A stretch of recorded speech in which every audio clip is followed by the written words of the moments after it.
can't imagine my mom ever writing poetry, and yet... A poem for Gus, who always said the wedding was a bad idea. Our father never hit us kids, at least not very hard, before the day my brother said with teenage disregard that he'd be dead before he'd see a wedding in our yard.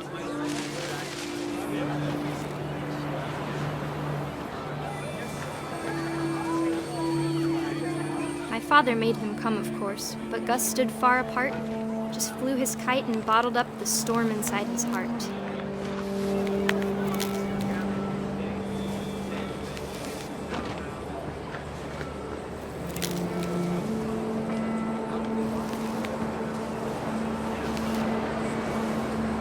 I tried to talk him out of it, but though he'd never met her, "We don't need a stepmom," were the words that I now pronounce you husband and wife.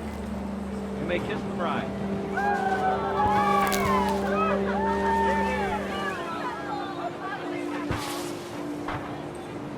When the time for photos came, Dad ordered him to come here. But Gus declined, and as a sign held up his middle finger.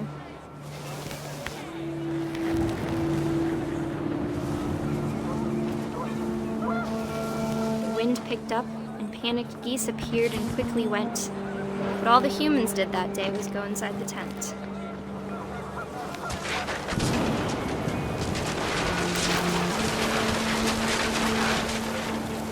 The rain came down in buckets then, but no one seemed afraid that nature might destroy the tent our dad had crudely made.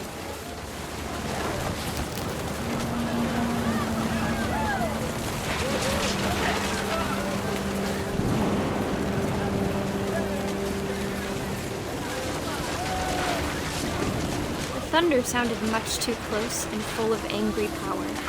But all my father said to this was, "Make the music louder."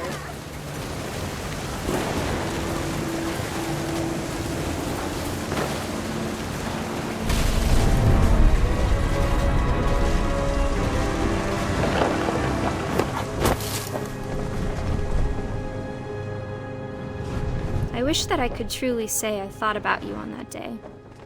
Out there on the beach alone, just you, the wind, the sea, and foam.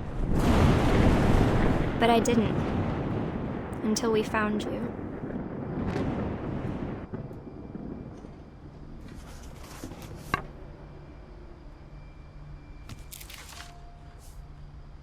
She never talked about him, but Mom told me once if I was a boy, they were going to name me Gus.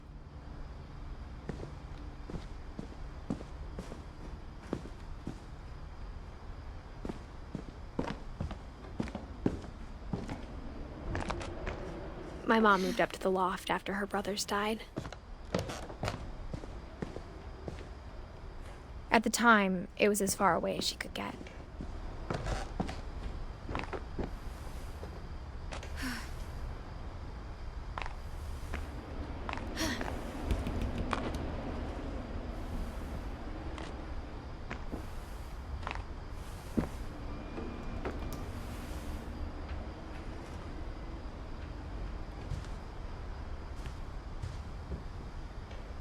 Religion was another thing my mom never talked about, but I think it helped her a lot after her dad died.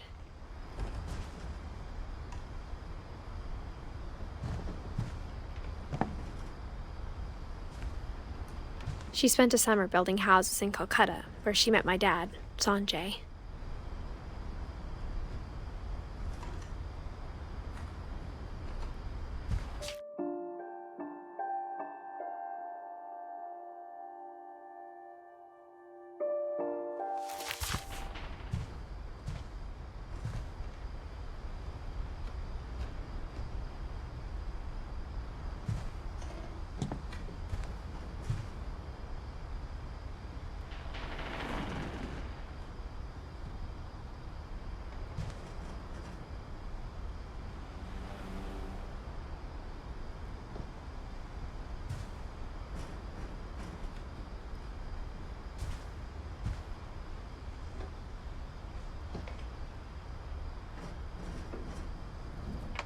My mom moved to India a week after graduation and got a job teaching English. Lewis was born a year later.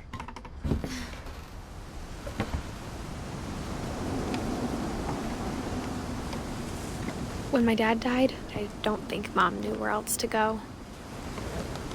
I'm sure Edie was happy to have her back. And to see kids in the house again.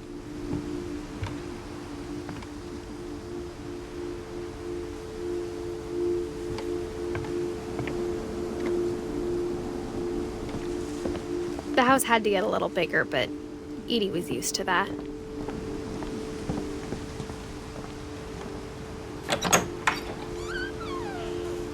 And for a while, things were good. Almost normal.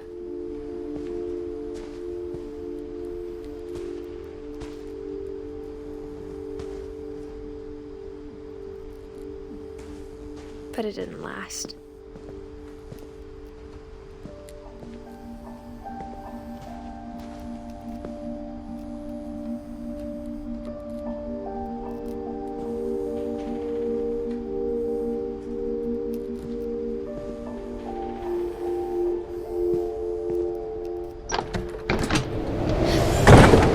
The beginning of the end was Milton's 10th birthday, when Edie gave him a castle.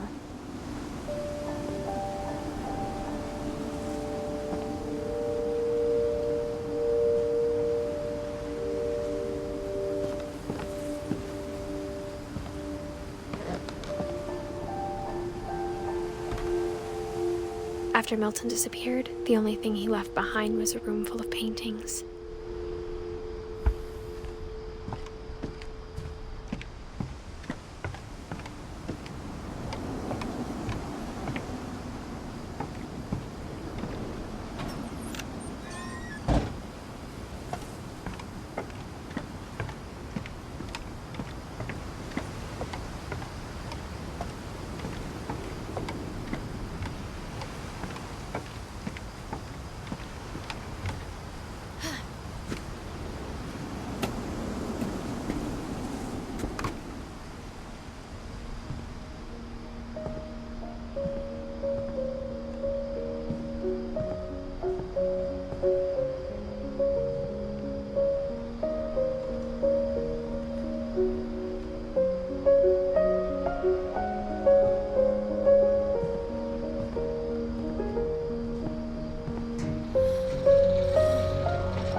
Milton Finch in The Magic Paintbrush.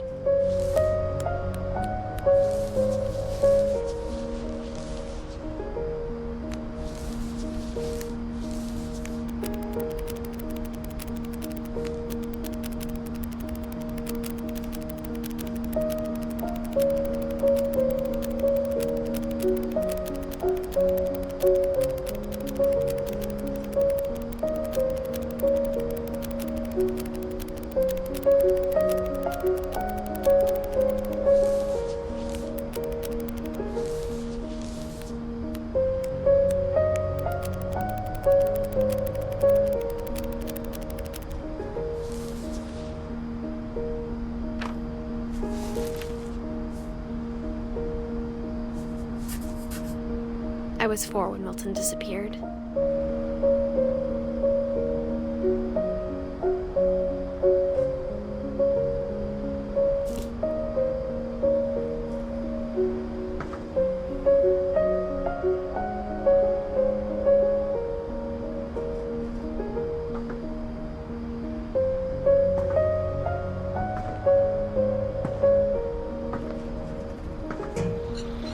Mom spent months searching for my brother. Then she sealed the doors.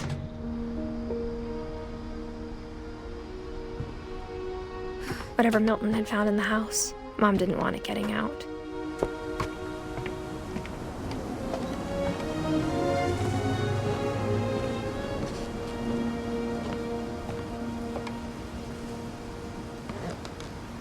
Mom definitely blamed Edie, but I think Lewis blamed himself.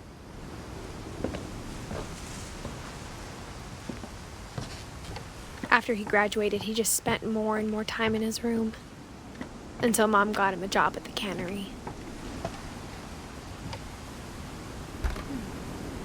Everyone always told me to stay out of Lewis's room, except Lewis.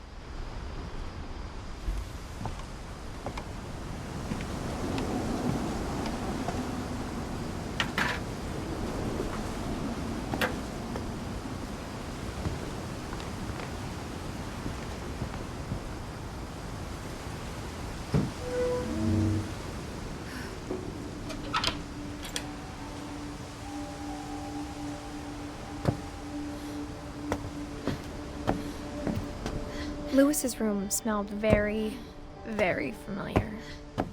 That part of him lived on.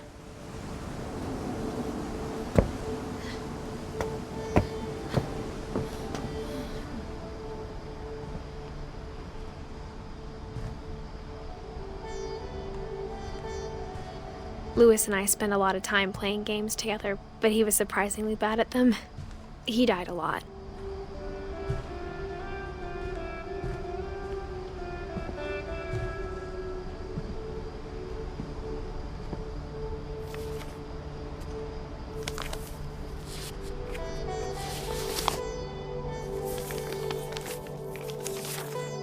Dear Mrs. Finch, as Lewis's psychiatrist, I can understand your desire for an explanation.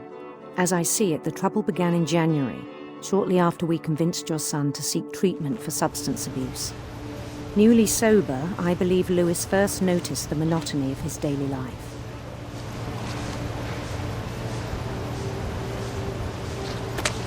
He kept working at the cannery.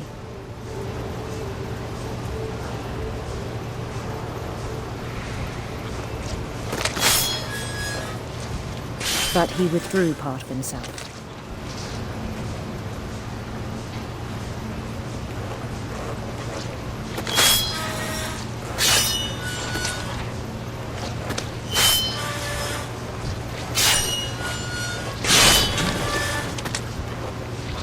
In our sessions, I saw the same behavior.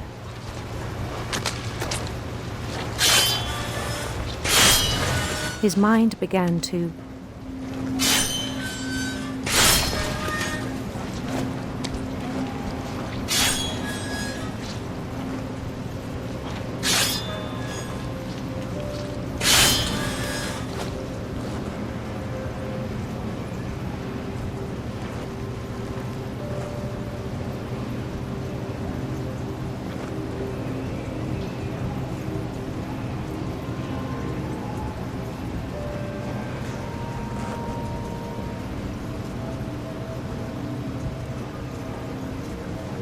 wander.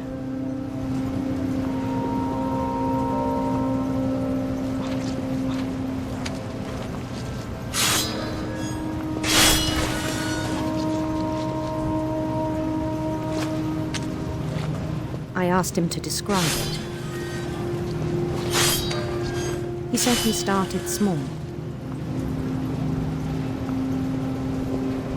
imagining a labyrinth.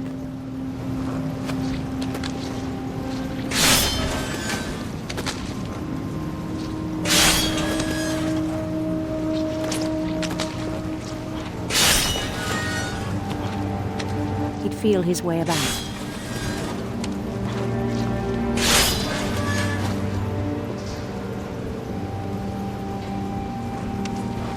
Then something moved.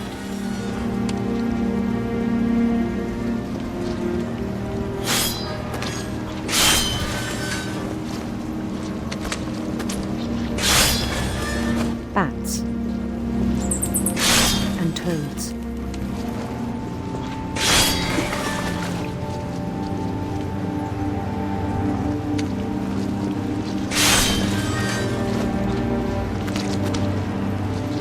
Things that have not names.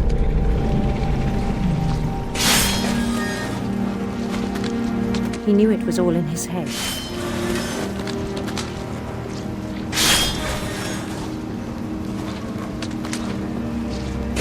But he took it very seriously. I had hoped he'd find himself,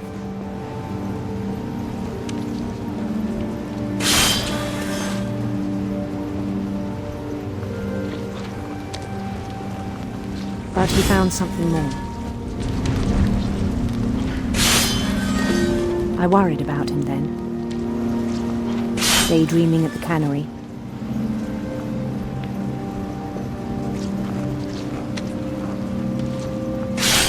I spoke with his boss, but he said Lewis had become a model employee.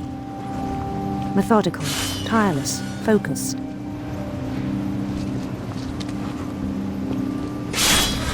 Like a whole new Lewis. So I let him go on.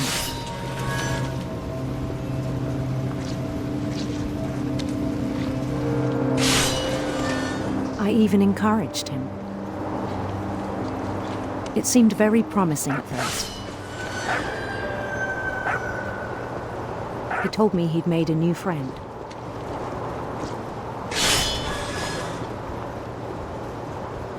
On the edge of a city he named Lewis Topia.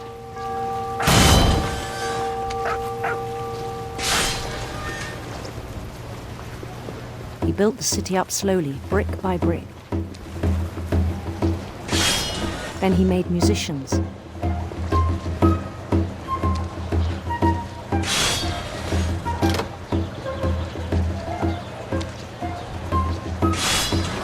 And songs for them to play.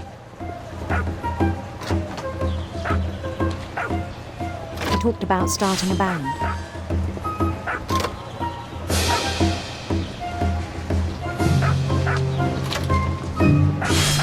And he was always humming something. Every day his imagination grew stronger.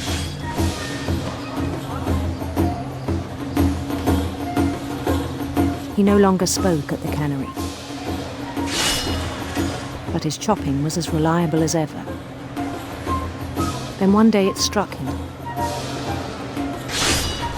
that all the cheering crowds, even the stones under his feet,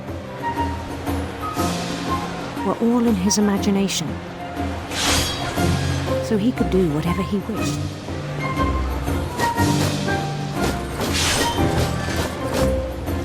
He held an election for mayor, and he won. They begged him to stay, but his mind was already wandering. It became a game for him.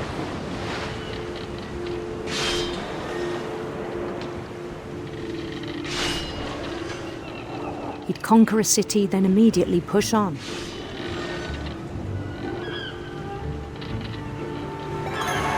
New Louisville. St. Louis. He started drifting away from our reality.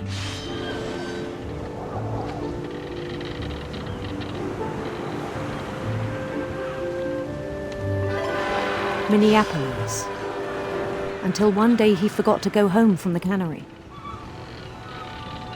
Even as his mother pleaded with him, part of Lewis kept sailing on.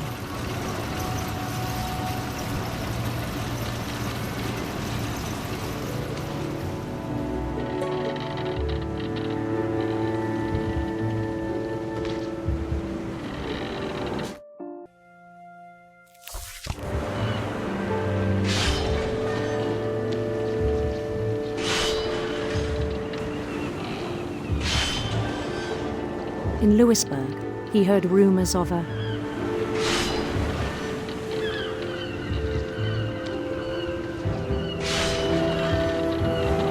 handsome queen.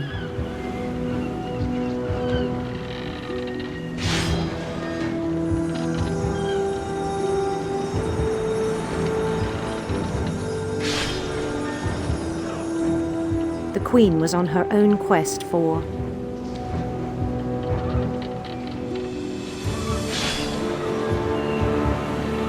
radiant rainbows.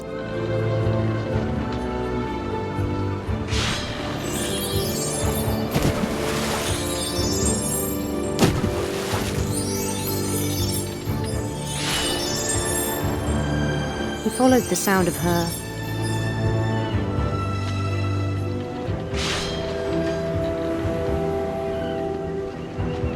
electric sitar.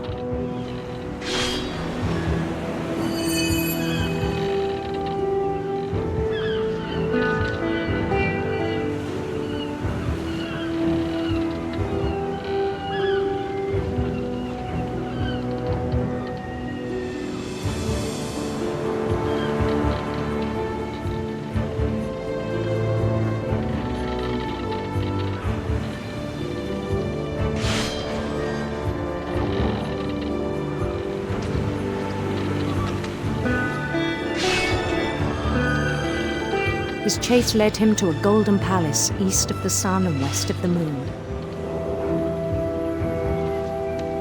Even then, his logic remained sound.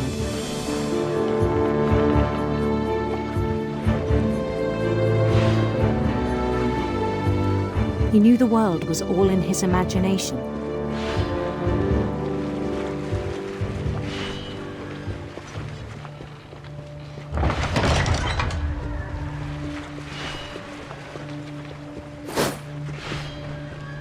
But he was so proud of having created it.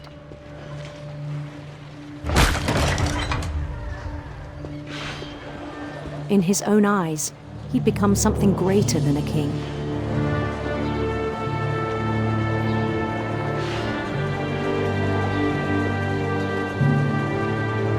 For someone who'd never known success in the real world, I think it was overwhelming. And then it struck him that the real Lewis was not the one chopping salmon, but the one climbing the steps of a golden palace.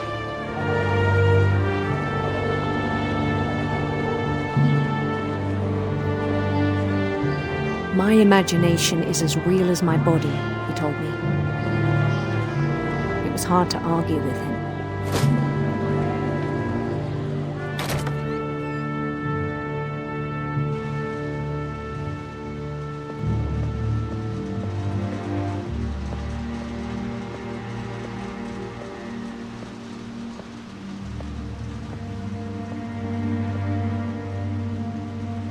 I began to forget the world we know.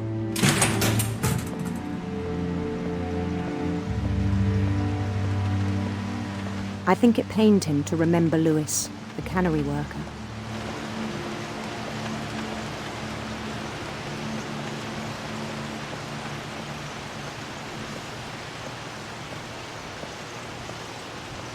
He began to despise the man with a royal contempt.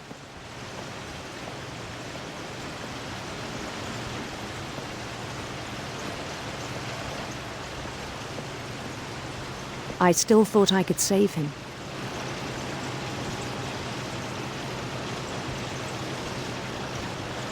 Even after he said he was being crowned king over all the lands of wonder.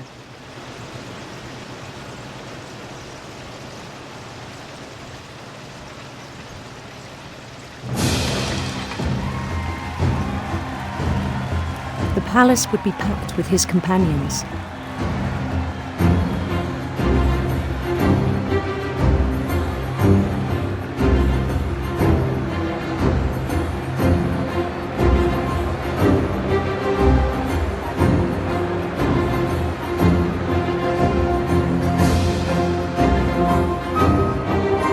Including the wise Calico who'd insisted on advising him.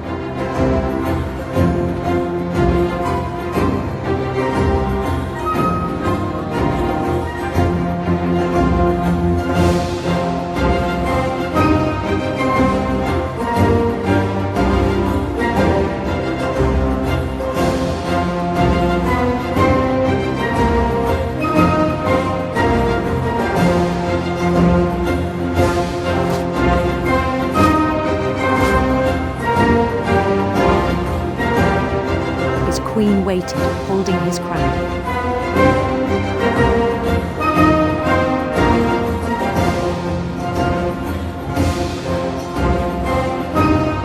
There was only one thing left to do.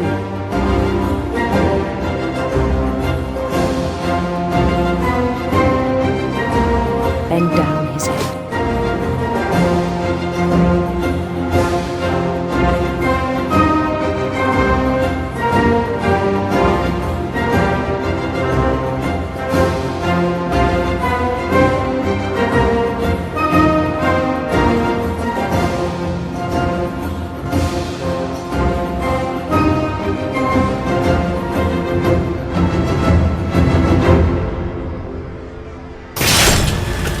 I think you know. Mrs. Finch, your son was a kind man who will be missed by all of us who knew him.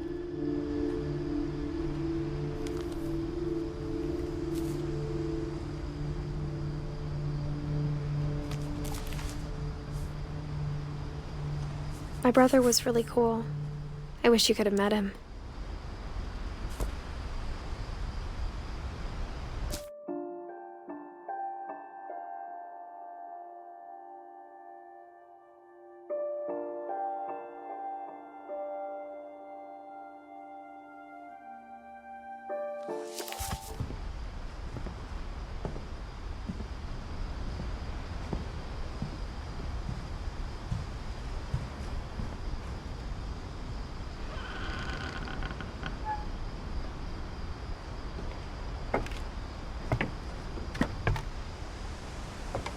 On the way back from Lewis's funeral, my mom told me to start packing. She waited until the day before we left to tell Edie. I'm not sure if she wanted to make it easier or harder. I wish we'd stayed.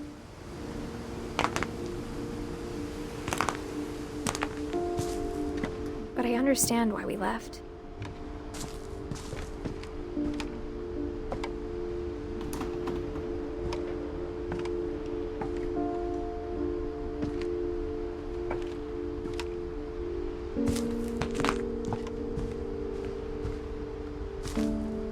My mom ended up leaving everything behind.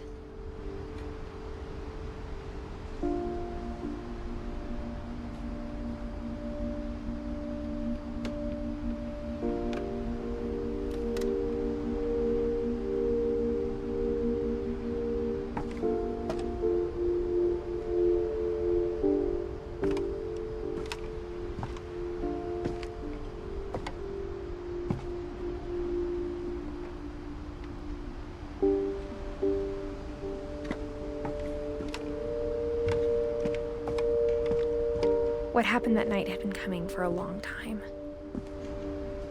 Maybe it should have come sooner.